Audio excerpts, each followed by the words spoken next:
More bad news in California. What seemed like a break for firefighters battling the state's most deadly fire could actually make conditions worse. 4 to 6 inches of rain is predicted this week, but with so much vegetation burned, all that water could cause mudslides, creating a dangerous and unstable ground for firefighters to continue to do their job. CNN's Nick Watt is in California at a FEMA processing center. He joins me now.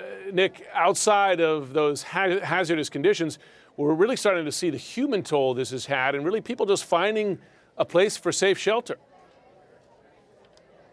Well, listen, Jim, this used to be an old abandoned department store until FEMA came in, and it's now pretty much a one-stop shop for people affected by these fires. People coming here to get their birth certificates, marriage licenses, property deeds reprinted, to apply for new driver's licenses that they lost in the fire, also to get some low-interest loans to help rebuild. There's some free childcare over there. Even the Mexican consul has a booth here. You know, you mentioned the human toll here.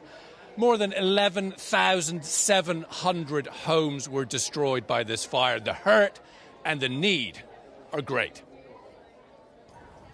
The list of those unaccounted for still nearly 1,000 names long. The grim search goes on. The number of people who perished in the fire weighs heavy upon me. I have chosen not to speculate as to how high that number might be. One environmental group claiming a day of breathing this air is equivalent to smoking several cigarettes. And heavy rain now forecast, fueling fears of mudslides like those we saw in Montecito, California in January after wildfire, then rain. Yeah. Amid the heartache, heroes emerging. School bus driver Kevin McKay is one. We started getting fire on both sides of the bus. There were like fires left and right everywhere you look. McKay drove 5 hours through those flames, 22 kids and 2 teachers on board his smoke-filled bus. Kevin, without even thinking about it, took his shirt off and tore it into little pieces to make filters for these kids to breathe. In Southern California, the fire around Malibu and Calabasas that burned nearly 100,000 acres and took 3 lives is now 91% contained. President Trump visited California's fire zone Saturday, pressing his much-maligned belief that forest management, not climate change, is the primary problem here. I was with the president of Finland, and he said, we have a much different, we're a forest nation. He called it a forest nation.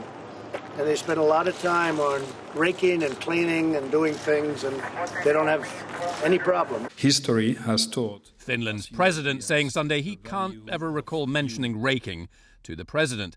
Online, Finns widely mocking Trump. The campfire has burned 11 days now.